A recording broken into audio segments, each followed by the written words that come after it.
Hey everyone, how goes it? And welcome back to Computer Science 145. Today, we're going to continue to discuss arrays. As mentioned in a previous lecture, an array is a collection of variables of the same type. This is a foundational data structure, and it is a contiguous block of memory. Furthering this concept, arrays can have multiple dimensions. The way that we can accomplish this is by simply using more of the square brackets. In this class, we're only going to focus on two-dimensional arrays, but you can have more dimensions as you see fit. In order to create a two-dimensional array, you do it in a similar way. First, you use the type followed by two square brackets and then an identifier. After that, we construct this by using the type, and then within the two square brackets, you put the two different sizes of this array. If we needed to create a 2x3 array of integers, then we just use the type int, two square brackets, the identifier, then new int, followed by 2 and 3.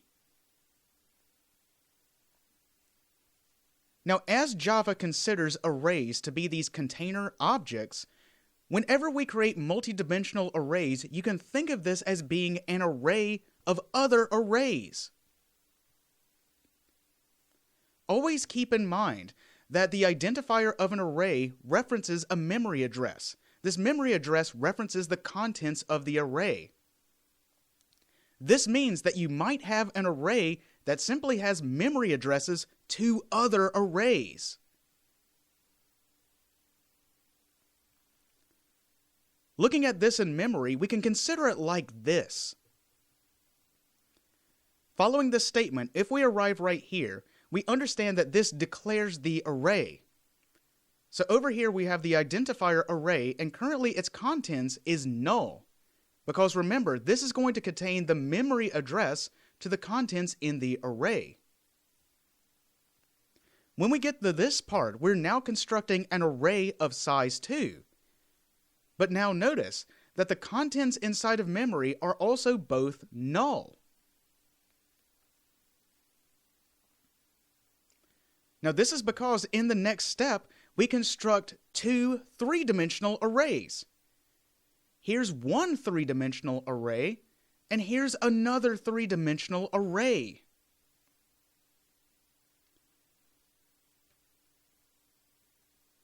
Now just like before, this is going to contain the memory address of this three-dimensional array. This is going to contain the memory address of this three-dimensional array. So the way that you can think about this, array at index 0 will be assigned to the memory address 100. An array at index 1 is assigned the memory address 150. This is the start of the first array. This is the start of the second array. Now, once that's assigned, you can consider those to be pointing to these two separate arrays.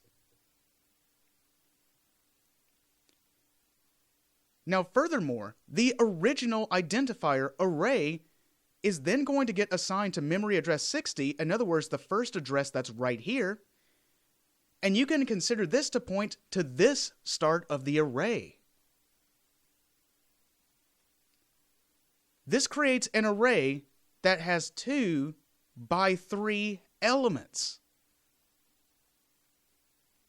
Once again in Java, you can consider multidimensional arrays to simply be arrays of other arrays. Indices for multidimensional arrays work in the exact same way. We always start at index 0, and the last valid index is the size, or the length, minus 1. Whenever we're indexing into multidimensional arrays, we must make sure that we index for each one of the dimensions. So over here, if we needed to access the data, then we need the identifier followed by the first index in the square brackets and the second index in the other square brackets. Now similarly, if we're bonifying information, then we need the ID followed by the first and second index and assign that to whatever the value is. The more dimensions that you have, the more indices that you have to worry about. Now, the length property works in the same way, but do remember that you might have different lengths. Like, if you want to consider the id.length here, this will be the size of the outside dimension of the array. And then, if you take the id and pass in one of the indices here and call .length, this will be the size of the inside dimension of the array. In our previous example, this one would be 2, and this one would be 3. Also, much like before, the for loop is an array's best friend. Now, for a multidimensional array, nested for loops are the array's best friend. Let's take a look at a quick example of that. Now, we can absolutely consider the memory to more or less be like this, but for simplicity's sake, let's take this two-dimensional array and make it look more like this. What we have here are the indices, and what I usually consider is the j element to be the horizontal aspect and the I element to be the vertical aspect. So in this for loop, you have the index I here. This is going to correspond to the vertical part of the array, and you have this index j here that's going to correspond to the horizontal part of this array. Let's run through this example and see what happens. Starting at the for loop, we create int index I. Now, the way that we can visually think about this is we start right here, index 0 for I.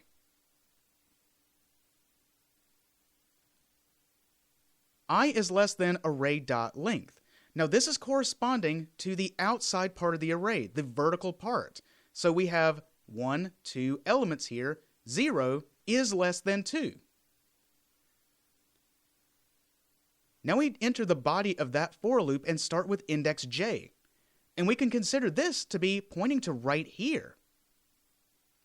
J assigned the value of 0. Now we have to look at this. J is less than array at index I. In other words, array at index 0.length. So this size is 1, 2, 3. Now notice this. If we were to omit this index right here, then we may run into a logic error. Because here's the thing. Array.length was 1, 2. However, for this horizontal part, we have 1, 2, 3 elements. It's important to use this. That way we make sure that we have the correct sizes corresponding to each one of the dimensions. Now, entering the body of that for loop, array at index I at index j is equal to simply I plus j. So 0 plus 0 is assigned here, and it's just 0. Then we increase j by 1, and you can think of that as just simply moving over. Now 1 is less than 3. So we enter the body of this again, and then we add 0 plus 1, which is 1. We increase j by 1, which moves it over here. 2 is less than 3, so we enter the body here, and we add 0 plus 2, which is 2. Now we increase j again. J is now 3. 3 is not less than 3, so we're done with this for loop. And now we have to continue with the outside for loop by increasing I by 1. When we increase I by 1, we now move inside of here once again, and we're going to repeat the same procedure. And as you could probably guess, the next indices is 1 plus 0, 1, 1 plus 1 is 2, 1 plus 2 is 3. So a few steps later, we end up with this type of array.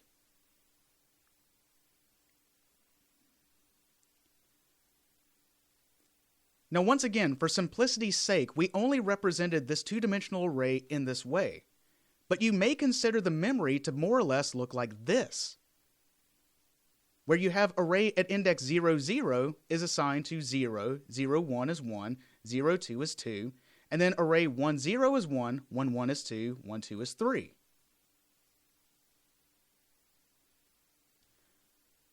Now let's see an example of a multidimensional array.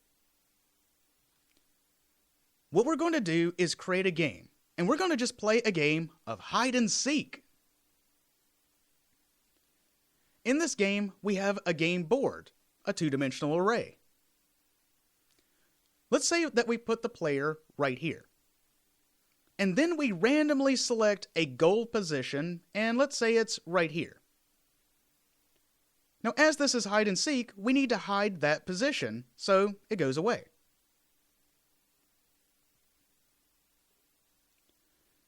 We allow the player to move around this board in 8 directions: up, down, left, right, and diagonally. Every time the player moves, we leave behind a marker showing where they have come from. So as they keep moving, we keep leaving behind those markers showing a walked path. Now, in order to help out the player, we're going to indicate how close they are to that goal position. If the player is more than half of the board away, we indicate that they are getting colder.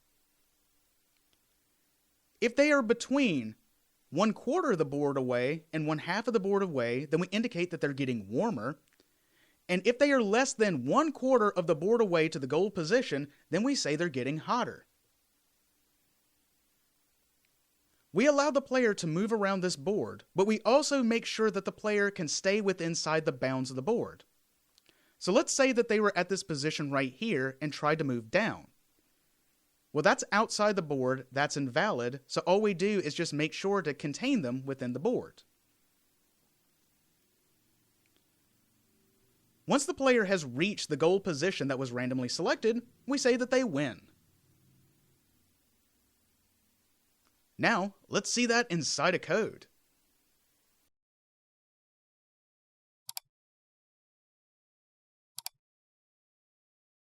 Now we've already set up our project, so the next thing that we're going to do is create our class, and we're going to call it hide and seek.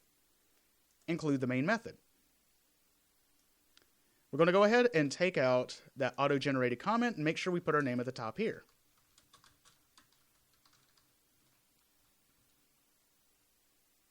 Now before we start, there was a couple of things that were mentioned in the project description.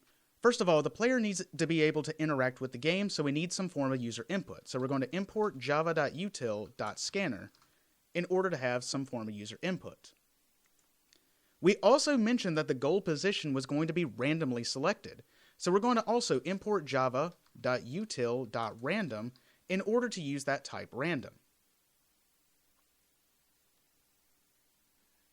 Now, outside of the main method, we're going to create a couple of constants that's going to be used. In the description that we showed, we had a board size that was 10 by 10. So we're just going to create a constant for that. Public static final int board size, and just assign it to 10. Now, as the board size is fixed, we also mention these distances that we need to calculate in order to indicate if the player is getting colder, warmer, or hotter. I'm going to go ahead and define these now also as constant values. Public static final int. We'll call this the cold distance, cold dist. And we're going to create this as the board size divided by 2. But we're not quite done there, because we're going to use a version of the distance equation in order to calculate whether or not they're warm, cold, or hot. So we're simply going to square it by doing this, board size divided by 2. So effectively, this makes half of the board squared. We'll go into more detail about why we do this in a little bit.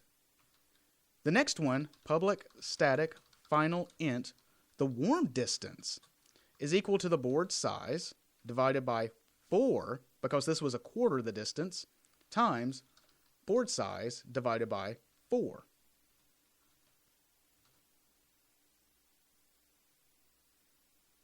Now, we're not going to make the other distance, but we are going to create a couple of more constants.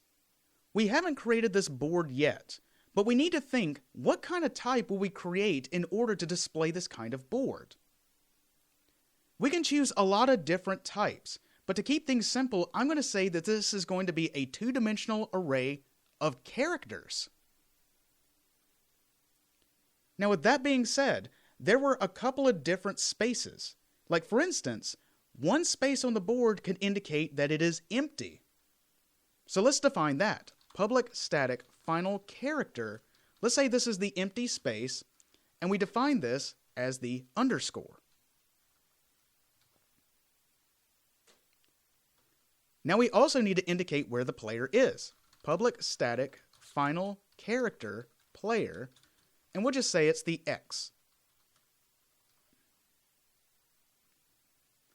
Now we also want to indicate where they have walked from. So let's create a public static final character walked path. And let's assign that to the pound symbol. And for debugging purposes, I'm going to create public static final character goal. And I'm going to assign this to the underscore. Now notice that the goal position, the goal character, is the same as the empty. The reason why I'm doing this is in case there were some problems with some of our code, then what we could easily do is assign this to a character to help us debug what could be going wrong. However, for argument's sake, what we're going to do is keep this the same thing as the empty character. That way the player can't see where the goal is. It's the hidden position. Now, entering inside the main method, we're going to go ahead and set up the user input. Scanner keyboard equals new scanner system.in. That way we can read from the console. Next, we're going to create the random number generator. Random R equals new random, as we need to select the random goal position.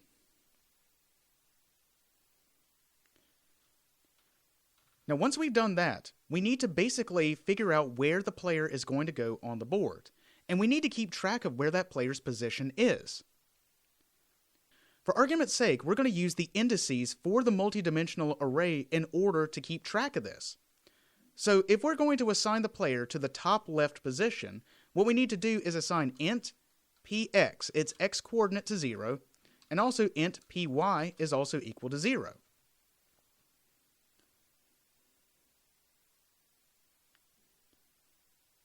Now we need to randomly select that goal position.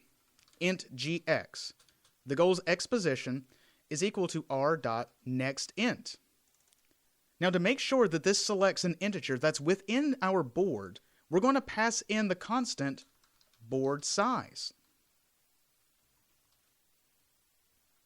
Now we're going to do the same thing for the y. Int gy is equal to r.nextInt, passing in the board size. So once again, this version of nextInt selects a value from 0 to this value exclusively. So in other words, this will select a value from 0 to 9, which is valid. Now that we have that, what we're going to do is create the board. As mentioned before, this is going to be a two-dimensional array of characters. So we start out with the type, character, and then we put 2 square brackets. This 2D array is going to be called board. And we're going to construct this as a new character array of board size by board size. So this creates a 10 by 10 array of characters. Now that we have created the board, we need to assign each one of the characters to this empty character. The best friend of an array is a for loop. The best friend of a multidimensional array is nested for loops. So we're going to create for int I is equal to 0. I is less than board.length I++. Now, for argument's sake, we're always going to correspond I to be the vertical aspect of this array. Now we also need to create for int j is equal to 0. J is less than board at index I. Dot length j plus plus.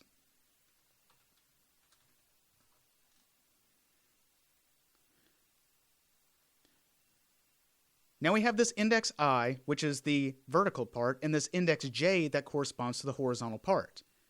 This is where we can now assign board at I, the vertical, j, the horizontal, is equal to empty. So now what this does, these nested for loops, it assigns every character inside of this two-dimensional array of characters to the underscore. And once again, the underscore corresponds to an empty space. Now that we have created the board, and we have made sure that all the spaces are empty, we should now place the player on the board.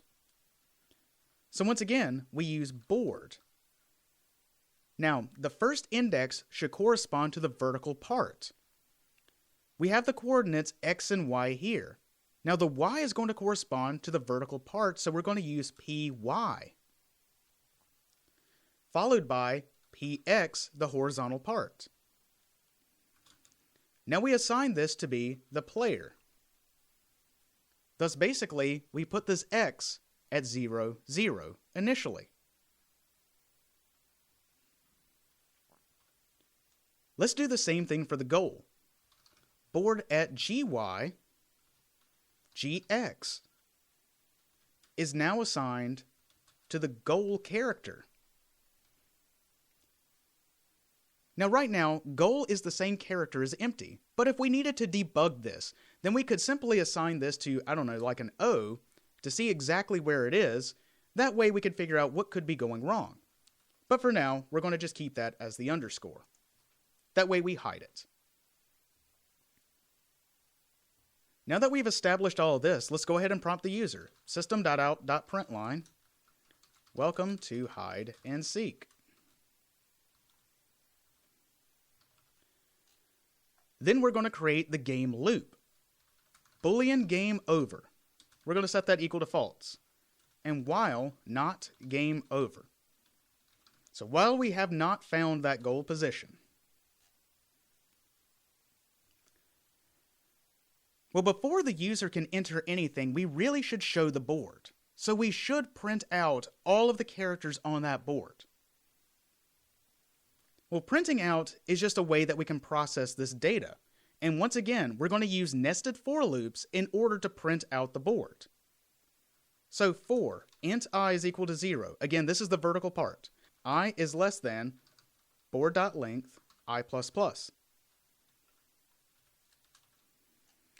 Now for each vertical part, we're going to correspond the horizontal part by using for int j is equal to 0. J is less than board at index I dot length j++.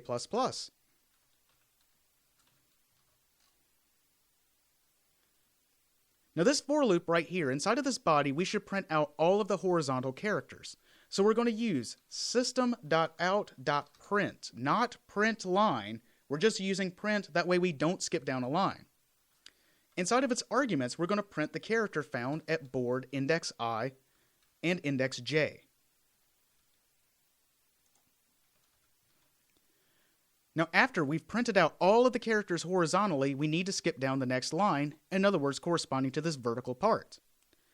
So outside this inner for loop, but inside the outer for loop, we system.out.print line. That way we skip down a line.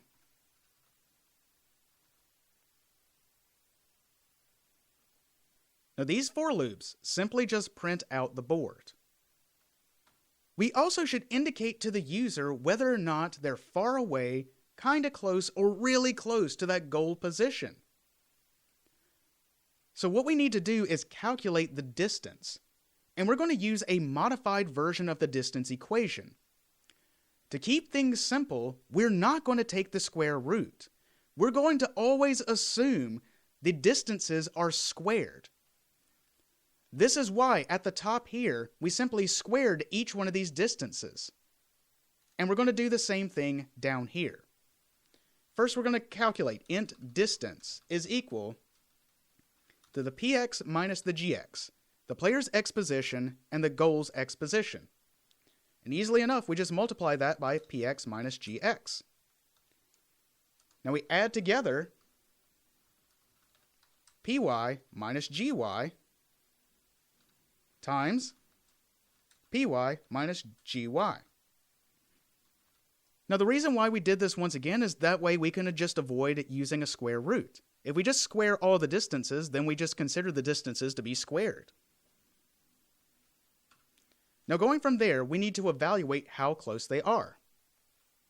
If this calculated distance happens to be greater than the cold distance, then they are more than half of the board away. So then we say system.out.println, you are getting colder. Now, if this expression evaluates to false, that means they are less than or equal to this cold distance. But now we need to check else if the distance happens to be greater than the warm distance.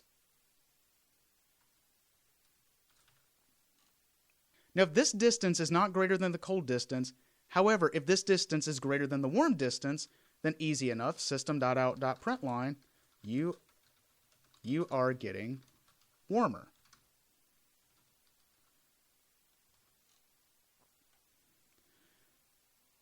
Finally, if this evaluates to false and also this evaluates to false, then they must be less than or equal to that warm distance. So we're going to say system.out.println,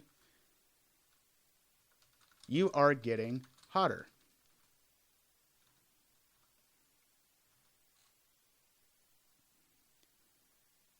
We only needed the cold and the warm distance because using this type of branching statement, we can evaluate whether or not if we're very close. Now, once we've done all of that, printed out the board, calculated the distance, told the player how close they were, now we are ready for the user input. So we're going to do it in this way. System.out.println. Enter either -1, 0, or 1 to move in the X. We're going to create a new variable, int dx. The delta x is equal to keyboard.nextInt. Now we're going to do the exact same thing for the y, and we're going to create an int dy, delta y is equal to keyboard.nextInt. And keep in mind, when I'm referring to delta, I mean the change in x and the change in y. Now, just like before, we need to validate if these inputs are correct. The only valid ones are -1, 0, and 1, so we need to make sure that the change in x and the change in y are these three values. Here's how we're going to do that. If dx is less than -1 or dx is greater than 1. Now, this would be outside of that range. If that's the case, then we'll say system.out.println, that is invalid. And for argument's sake, we're just going to reassign dx to be 0, so no change. Now we need to do the same thing for the y. If dy was less than -1 or dy was greater than 1, once again, we say that's invalid, and we assign dy is equal to 0.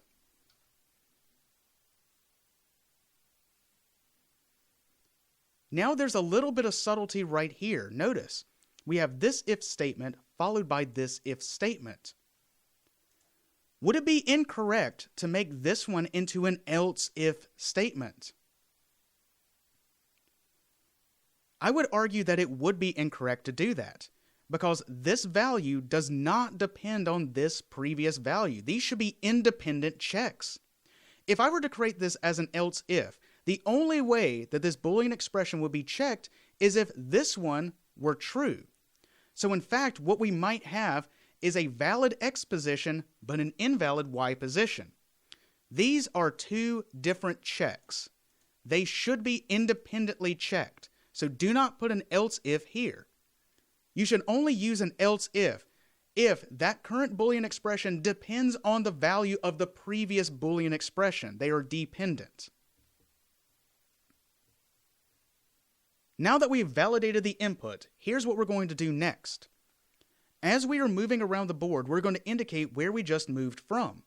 So using the 2D array board, we're going to take the player's Y position, because once again, this index corresponds to the vertical part, followed by the player's X position, the horizontal part, and we're going to assign that to the walked path.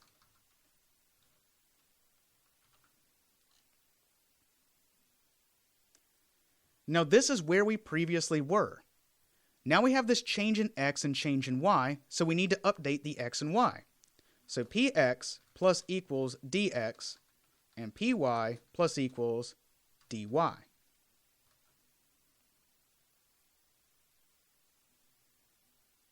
Once we have updated the player's X and Y coordinates, what we do need to do now is make sure they're still within the bounds of this board. This is a form of collision detection.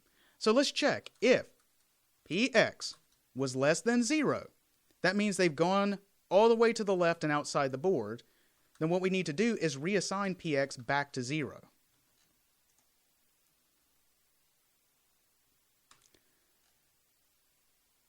Now we're going to use an else if.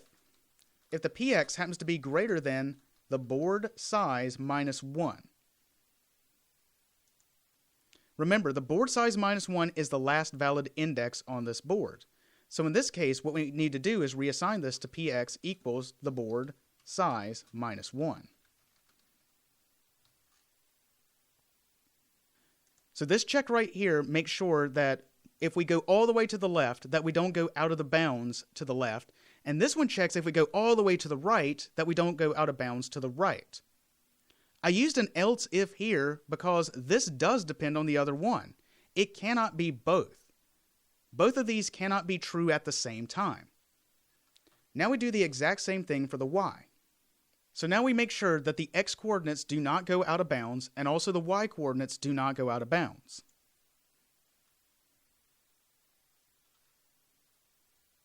Now after all of that, let's finally move the player. Board at Py, the Y coordinate, at Px, the X coordinate, is simply equal to player.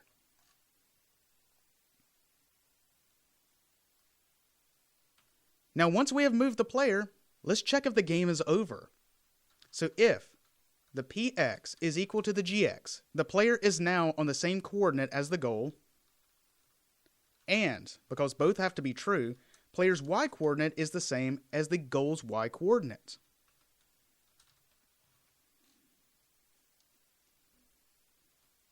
If both of these are true, system.out.println, you win. And game over is equal to true.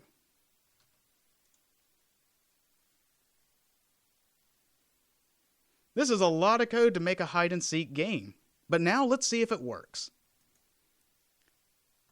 Now running it, here's our board. I'm going to expand it a little bit. Here we go. Here's our board, and as you can see, the player's right there. So we're pretty cold, so let's move diagonally. I'm going to enter 1, followed by 1, and look, we moved diagonally. Okay, we're still getting cold, so let's do 1 and 1.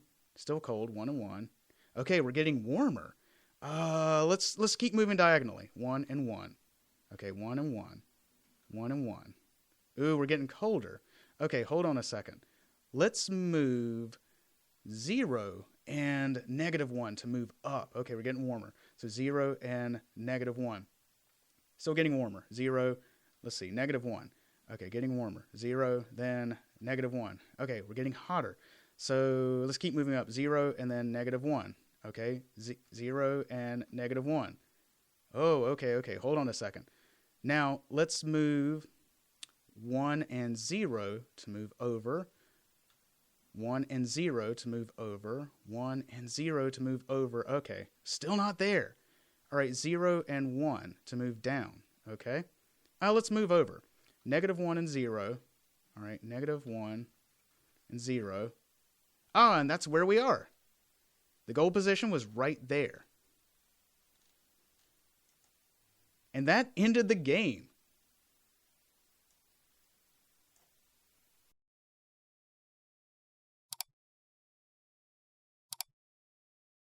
Now, before we finish out multidimensional arrays, there's a couple of more things that we need to discuss.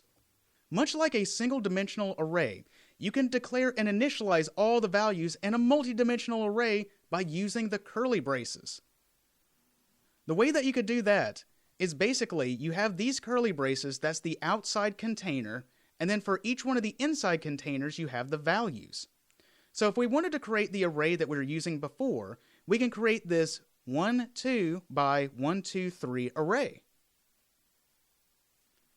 And once again, here were all the values that we assigned in those previous examples. And finally, Java allows multidimensional arrays to have different sizes at each dimension. This is referred to as a ragged array, and not all programming languages support this. So looking at this example, we can create this two-dimensional array that we call A, and then we can create the outside dimension as 3. So in the first one, we have 3 rows, and in the first row, we have 5 elements. Second row, we have 8 elements, and the third row, we have 2. Java allows this as multidimensional arrays are considered to be arrays of other arrays. This is why it's very important to use the ID at this index.length, because as you can see now, each one of these have different lengths altogether. In this lecture, we have discussed multidimensional arrays.